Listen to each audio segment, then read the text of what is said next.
रावण संहिता में बताया गया है कि रावण बहुत ज्ञानी था। वो जानता था कि उनकी मृत्यु श्री राम के हाथों होनी है, परंतु उनकी मृत्यु माता सीता की वजह से हुई। अगर आप रावण संहिता पढ़ेंगे तो आप जान जाएंगे ये कहना गलत है। राक्षस राज रावण दूसरों पर इतने अत्याचार करता था कि उन्हें बहुत जगह से बहुत सारे श्राप भी मिले हुए थे जो उनकी मृत्यु का कारण बने, जैसे वेदवती का श्राप, ऋषि अरण्य का श्राप, नंदी का श्राप। तो बहुत सारे ऐसे श्राप थे जो उनके जीवन में उनके काल आने का कारण बने। कहते कि राक्षस राज रावण भगवान भोलेनाथ के बहुत बड़े भक्त थे और आज तक ऐसा भक्त कभी भोलेनाथ का हुआ ही नहीं। एक बार राक्षस राज रावण भोलेनाथ की आराधना कर रहे थे और उनके सामने भोलेनाथ प्रकट हुए और उन्होंने कहा कि हे राक्षस राज रावण, आज तुम मेरी आराधना इतने समय से कर रहे हो, तो अब और क्या है जो तुम्हें इस संसार से चाहिए या किसी और लोक से चाहिए। तब राक्षस राज रावण कहते हैं कि भगवान, ऐसा कुछ भी नहीं जो मैं प्राप्त ना कर सकूं। तीनों लोकों में ऐसी कोई भी जगह नहीं जिस पर मैंने विजय प्राप्त ना की हो, फिर भी आज मेरा मन बहुत चिंतित है। तब भगवान भोलेनाथ कहते हैं कि हे वत्स, आज तुम्हारा मन किस लिए चिंतित है। तब राक्षस राज रावण कहते हैं कि भगवान, मुझे कोई ऐसा कवच दीजिए जिससे कोई भी शत्रु मेरे समक्ष ना आ सके, सारे शत्रु मुझसे पीछे ही रहे। तब राक्षस राज रावण के सामने भगवान भोलेनाथ हल्के से मुस्कुराए और बोले कि हे राक्षस राज रावण, आज मैं तुम्हारे सामने ऐसे कवच का व्याख्यान करूँगा जिससे शत्रु भी तुम्हारे समक्ष नहीं आ पाएंगे। तब भगवान भोलेनाथ कहते हैं कि बैठो हे राक्षस राज रावण, आज मैं तुम्हें बताता हूँ कि स्वतः मैं शिव भी शक्ति के बिना शव हूँ। अगर शक्ति इस संसार में नहीं है तो ये संपूर्ण संसार ही नश्वर है, इसका कोई आधार ही नहीं है। तब राक्षस राज रावण हाथ जोड़कर भगवान भोलेनाथ से कहते हैं, आगे कहिए भगवान, इस कवच का व्याख्यान मैं बहुत अच्छे से सुनना चाहता हूँ।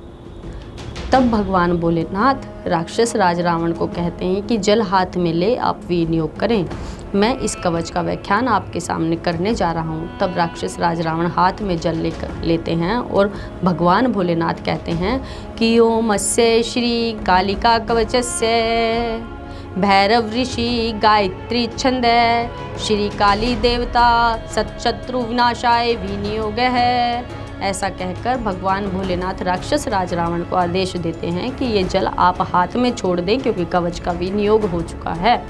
तब राक्षस राज रावण से भगवान भोलेनाथ कहते हैं, अब हाथ जोड़ें और माँ काली का ध्यान करें कि माँ काली काले वर्ण की जीवा भार निकली हुई 4 भुजाओं वाली समक्ष संसार में विचरण कर रही है। उनके चारों हाथों में नरमुंड खड्ग खप्पर और कमल हाथ में लिए विराजित है। लाल वस्त्र धारण करने आई भयंकर रूप से हंस रही और नरमुंडों की माला पहने इस संसार में विचरण कर रही है।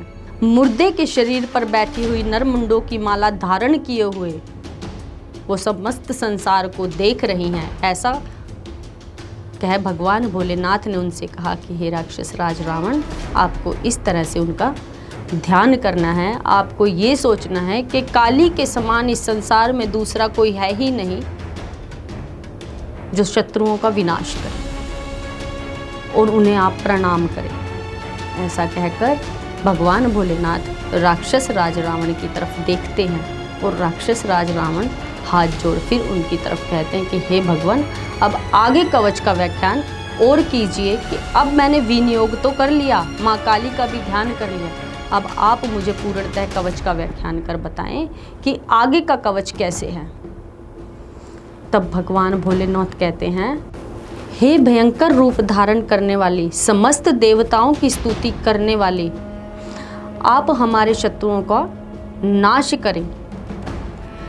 ह्रीम ह्रीम रूप को धारण करने वाली, ह्रीम ह्रीम सम हम बीज मंत्र को धारण करने वाली, पुनः ह्रीम ह्रीम शैम श्रोम रूप को धारण करने वाली, हे माँ काली, आप मेरे शत्रुओं का नाश करें। श्रीम ह्रीम एम रूप वाली तथा संसारिक बंधनों से मुक्त करने वाली, हे महाकाली, जिस तरह आपने शुंभ और निशुंभ का वध किया उसी तरह आप मेरे भी शत्रुओं का वध करें। कुमारी सुरेश्वरी लक्ष्मी एवं संपूर्ण बंधनों से मुक्त करने वाली, पुनः हे महाकाली, जिस तरह आपने मधुकैटभ का विनाश किया, उसी तरह आप मेरे भी शत्रुओं का विनाश करें। आदि अनेक रूपों को धारण करने वाली हे शिव प्रिय महाकाली, आप मेरे शत्रुओं का विनाश करें। हरिम हरिम रूप वाली और मुंडों की माला धारण किए हुए रक्तपान से प्रसन्न होने वाली हे महाकाली, आप मेरे शत्रुओं का विनाश करें और मेरी रक्षा करें। इस प्रकार हे राक्षस राज रावण, मैंने तुम्हारे सामने महाकाली के कवच का व्याख्यान किया। जो भी समस्त संसार में माँ काली की पूजा करते हैं वो सदैव मेरी कृपा पाते हैं। मैं स्वतः ही उनके जीवन से अकाल मृत्यु योग हटा देता हूँ। मैं स्वतः ही उनके सारे शत्रुओं को पीछे कर देता हूँ।